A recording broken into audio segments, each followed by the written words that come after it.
Kathleen Frazier is a Norman Mailer Fellow, member of the Actors Studio, and actress. Her essay on sleepwalking and psychology today led to publication of her intimate memoir, Sleepwalker, The Mysterious Makings and Recovery of a Somnambulist, which is available now, and an excerpt ran in the New York Post. Kathleen advocates to raise awareness of healthy sleep as a basic human right. 5% of the proceeds from her book, Sleepwalker, will be donated to Creative Alternatives of New York, a nonprofit using drama therapy to empower people who have endured trauma to rebuild their lives. Here's Kathleen reading an excerpt from Sleepwalker.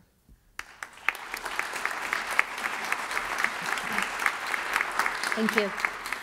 I just want to also say that I'm going to have the books for sale outside after, if you are interested. And I love the idea of dedicating my reading. Thank you, Emily, for that idea. I dedicate it to both of my grandfathers who were alcoholics. I dedicate it to my maternal grandmother who was schizophrenic. I dedicate it to my brother who is schizophrenic. I dedicate it to my father who lived a life with insomnia. I dedicate it to my mother who had sleepwalking and sleep terrors. And I have recovered from sleepwalking and sleep terrors and post-traumatic stress disorder a day and a night at a time.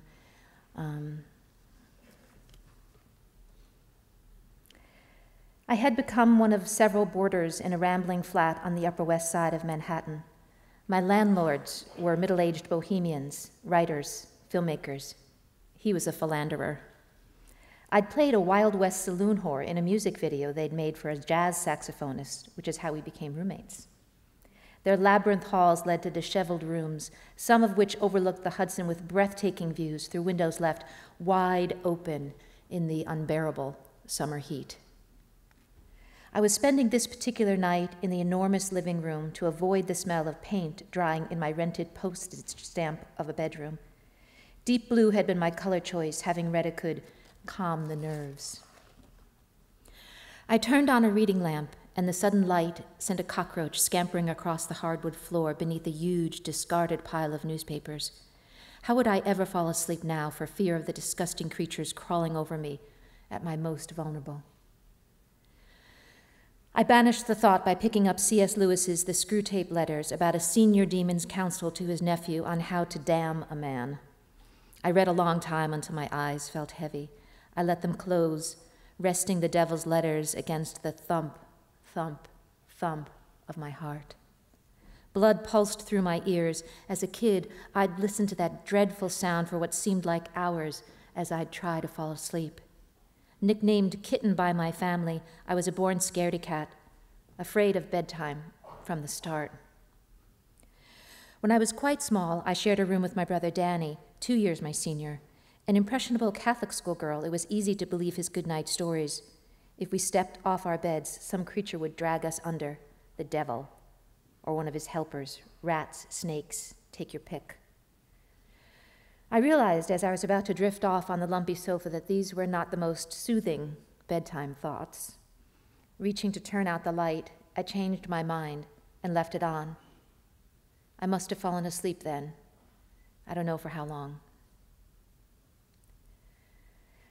I came to in the middle of it, like waking inside a horror movie, silent scream and all, eyes wide open.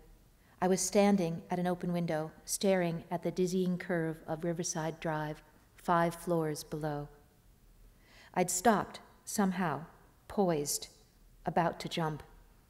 My beating heart told me so. Sweat streamed down the sides of my face and between my breasts. I had grasped the window frame with both hands.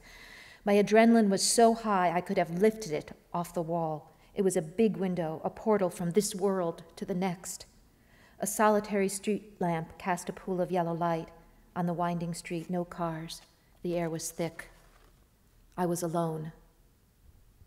Or was I? My mind raced, searching for the truth. I'd been fleeing something real. Oh my God, it had bitten me. I backed a step away from the window and swiped furiously at my bare arm as if I could swipe my terror away. That was it. Disgusting, dirty, a rat, had bitten me, sinking its sharp teeth into my upper arm. It had been real. I remembered seeing it clearly, filthy and gray. I remembered the weight of it, tricking me awake with its tickling whiskers. I felt my arm for blood, but there was none. I stared long and hard, but my skin was smooth, unmarked. If only I could relax and think, master what was real. My nightgown, soaked in perspiration, clung to my skin. It was an all too familiar feeling. Stupid, stupid girl. I grabbed my hair and pulled it hard. I clutched my head and begged my mind to figure what had transpired. All of this happened in a flash, but not for me. I could not find my way back, search as I may. I must have run across the huge expanse of living room to escape some nightmarish rat that had bitten through my sleep. I could not catch my breath, standing there at that open window. No screen, black night, waiting, always waiting. And then it dawned on me. As surely as I had been convinced there had been a rat, minutes later I knew there had never been one at all. Then the shaking began, like a dog shakes terror from her body. I cowered my way across the enormous room. I couldn't take my eyes off the window and backed up all the way to the tattered sofa in the corner where moments before I had been fast asleep. I sat on the edge of that raft of a couch and clung to my pillow for dear life. I trembled and cried for what felt like a long, long time. The apartment was still. The city street was quiet. It felt like I was the only person alive in the whole world. A breeze blew across the room and shivers climbed my spine despite the heat. I stared at the void beyond the open window. I squeezed my pillow even tighter as the reality of the situation hit me, really hit me.